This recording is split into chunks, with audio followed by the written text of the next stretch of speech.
Hello, and welcome to Inebriated Factual Tales of the Past, with your host, me. Let's begin. So, here's the story of the Klondike Gold Rush. The year is 1896 in Seattle. A large barge carrying a ton of gold comes sailing into the harbor, and everyone is like, whoa, that's a lot of gold.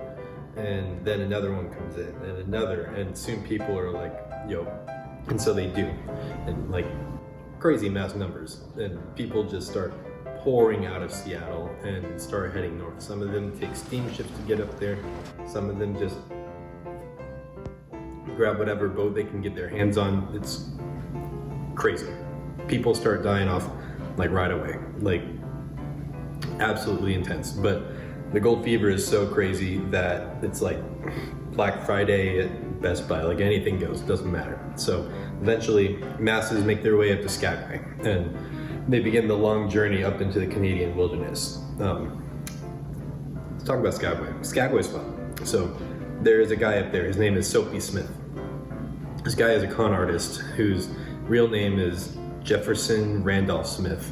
Yeah, and he's wanted in like 3 states, for fraud. So he's come up and he's reinvented himself, and now he's the town mayor, and he's like, hey, I'm Soapy Smith, and you should trust me and give me your money because I'm totally legit the mayor of this town, and I'll make sure that the government doesn't come down on you.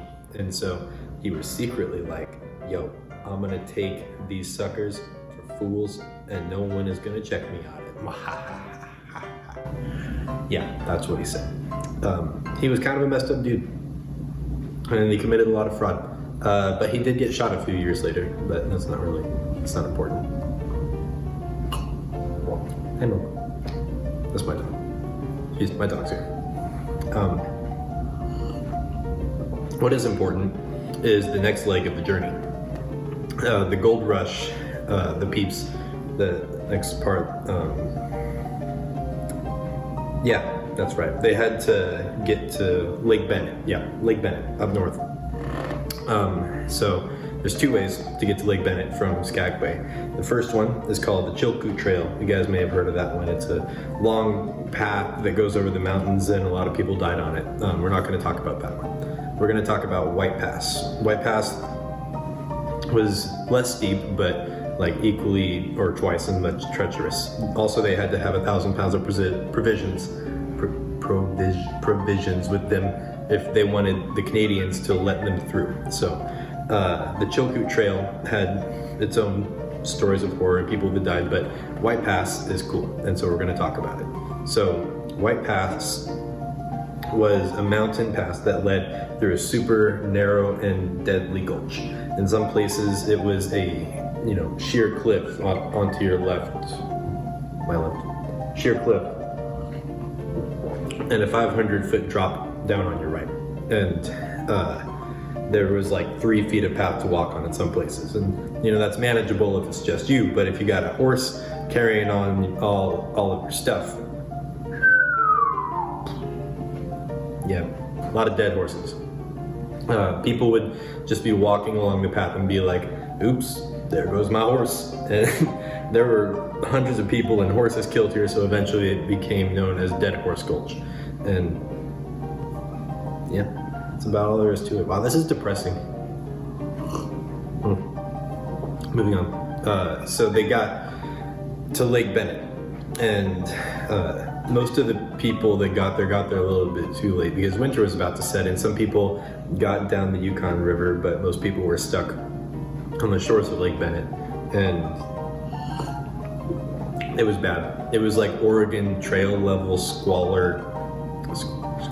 Squalor's it's a weird word. Squalor mixed with testosterone.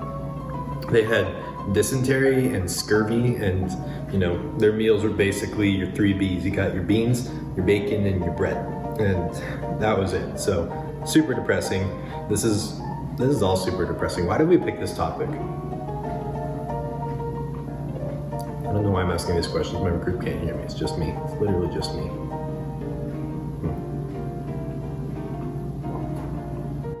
So eventually the ice melted, and the boats and the people people build boats. The boats that people had been building were ready to be sailed, except they weren't, because people would put them in the river and go sailing down for the Klondike, but a lot of them would capsize and more people died. But some people didn't die, and that's what we're here for.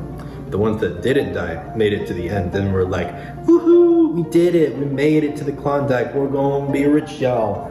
But they weren't. In the end, it was more like, woo, sad.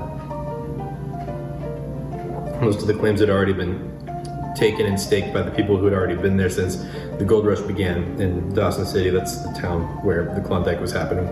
And it was soon filled with thousands of destitute miners who made it all the way to find that their dreams were basically amounting to nothing.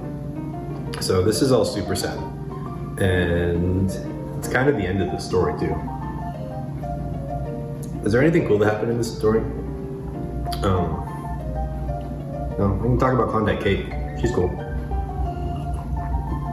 So, turns out if you want to get in rich, if you want to get rich in a gold rush, what you do is you open up a shop. The people who sold the shovels and the boat rides and the food, etc., they were the ones who really banked off of this gold craze. So there were miners that were mostly out of money by the time that they got to Dawson, and so they traded their hard-won gold to get whatever they could get their hands on to survive. So you have a town full of sad, depressed men who were looking for anything to do to brighten the mood. And in comes Kathleen Eloise Rockwell, Klondike Kate. This woman got stupid rich off the miners by dancing. That's right. I know what you were thinking. Nope. She was a performer. She had her whole troupe with her. They danced in the saloon that Klondike Kate owned, and it was great. In fact, her real skill wasn't even in dancing, it was in conversation. She was so adept at talking to the men that they would often just straight up pay her a piece of gold for having a conversation with her. And they'd be like, oh, Miss Kate, I'm so lonely.